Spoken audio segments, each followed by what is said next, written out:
안녕하세요. 공부하는 본부장입니다. 오늘은 체위 충격파 치료에 대해서 환자분들이 궁금했던 점들을 모아 몇 가지 다뤄볼까 합니다. 첫 번째 질문, 충격파 받는 게 마사지랑 비슷하지 않나요? 마사지가 어떤 효과로 통증을 조절하냐에 따라 다릅니다. 마사지도 굉장히 종류가 많은 걸로 알고 있는데요. 마사지의 목적이 근근막의 통증 완화라면 방사형 충격파, 라디얼 타입과 비슷한 기존으로 치료를 도모한다고 볼 수 있습니다. 다른 방식으로 지압하듯이 꾹꾹 눌러주는 마사지의 경우 집중력 충격파와 비슷한 효과를 기대할 수도 있습니다. 이는 기본적으로 타우트 밴드라고 하는 근육의 통증점을 풀어주는 원리입니다. 보통 주사제로는 TPI, 텐던 포인트 인젝션 같은 방식으로도 사용되는 방법이죠. 하지만 마사지는 충격파와 달리 긴장의 완화 효과든지 혈액, 림프순환의 촉진 같은 효과가 있어서 충격파와 마사지가 완전히 동일하다 보기는 어려울 것 같습니다. 다음 질문입니다. 충격파가 효과가 있었던 경우 예방적으로 해야 될까요? 이 부분에 대해서는 아직도 갑론을박이 있는 것으로 알고 있습니다. 저는 충격파 치료로 효과가 있었더라도 현재 통증이 경미하다면 예방적으로 사용하고 있진 않습니다. 예방을 위해서라면 충격파보다는 적절한 운동과 자가 마사지가 노력 대비 효과가 좋다고 생각합니다.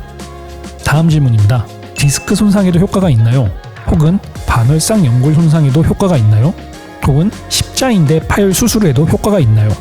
실제로 제가 외래에서 받는 질문들 몇 개를 써놓은 건데 이것 외에도 다양한 질환에도 효과가 있는지 궁금하실 거라 봅니다. 실제로 십자인대 수술 후 충격파 치료 시 리턴 투 스포츠 타임, 즉 스포츠 복귀 시점을 줄일 수 있다는 논문도 있습니다. 하지만 저 개인적으로는 충격파로 이 질환을 직접 치료하진 않았습니다. 이유는 정확한 병변 부위로 타깃하기 쉽지 않았기 때문입니다. 반월상 연골이나 십자인대는 무릎 관절 내에 깊이 있는 조직이고 허리 디스크 같은 경우 엎드린 자세 기준으로 근육보다도 더 깊은 부위에 있기 때문에 충격파로 정확하게 그 부분을 조준하기가 쉽지 않습니다. 주변에 뼈로 둘러싸여 있는 부분도 있고요. 이런 이유로 접근이 쉽고 치료 효과에 대한 증거가 충분한 근육이나 인대, 힘줄에 관련된 질환에서는 충격파를 1차적으로 권하지만 그렇지 않은 질환에서는 상위 후에 제한된 상황에서 진행하는 편입니다. 물론 이거는 저 개인적인 치료 프로토콜이라고 생각하시면 되고 특정 학회에서 보시면은 정말 다양한 질환에 시도하고 효과를 내는 원장님들도 있기 때문에 이건 의료진마다 조금씩 다른 부분일 거라 생각됩니다. 다음 질문입니다. 어떤 병원에서는 1500타로 치료를 하고 어떤 병원에서는 3000타 이런 식으로 병원마다 치료하는 타수가 다른데 어느 정도 에너지를 줘야 효과가 있는 건가요? 이 역시 지난 시간에 잠깐 짚고 넘어갔던 부분인데 아직까지 어떤 질환에 대해서 특정 프로토콜이 정립되진 않았습니다. 대표적으로 독일 다이제스트 가이드라인이 있긴 하지만 이조차도 같은 기계에 따라 압력이나 세기가 다르기 때문에 통일된 지침이 마련되진 않았습니다. 경험적으로 방사형 타입은 3000타 정도, 집중형은 1500타 정도로 시작하고 강도는 환자분이 같은 자세로 견딜 수 있을 정도의 강도로 치료하고 있습니다.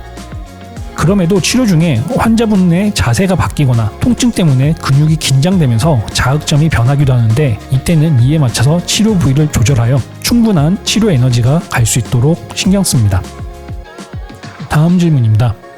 상처 치료에도 도움이 되냐는 질문을 제가 한번 받은 적이 있었는데요. 그래서 저도 그때 찾아봤었는데 실제로 관련 실험이 있더라고요. 39명의 환자를 무작위로 나누어서 22명은 초음파를, 17명에는 기존에 효과가 있다고 알려진 스테로이드 치료를 하였는데 결과적으로 두 가지 치료가 유사한 결과를 보였다는 보고가 있었습니다. 하지만 이 이상 더 대규모의 연구는 앞으로 필요하다고 생각되고 특정 상처가 잘 안 낫는 분들이라든지 아니면 켈로이드성 피부를 갖고 있는 분들한테는 효과가 있을 수도 있다 생각합니다. 다음 질문입니다. 폐 근처에도 해도 되나요? 소아나 임신 상태일 때도 괜찮나요?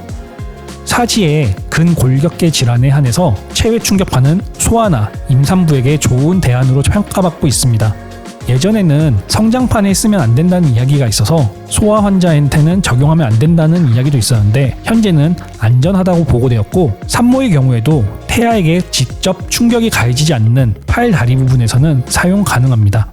충격파가 폐 손상을 일으킬 가능성이 있으므로 어깨나 등에는 조심해야 된다는 말도 있지만 실제로는 폐가 꽤 깊은 위치에 있기 때문에 중저강도에서는 큰 문제가 없습니다.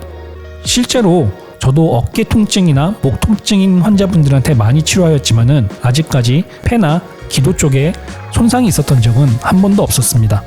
하지만 간혹 치료를 받다가 기침이 나시는 분들이 있는데 이런 경우 따뜻한 물을 마시고 안정을 취하시면 대부분 회복되니 너무 걱정 안 하셔도 됩니다. 이런 경우 기도나 폐 주변에 충격이 전달되어서 생기는 걸로 알고 있습니다. 마지막 질문입니다. 꼭 아파야지 효과가 있는 건가요? 기본적으로 자극이 통증의 형태로 오기 때문에 통증 혹은 자극이 느껴져야 치료가 되고 있다고 판단할 수 있습니다.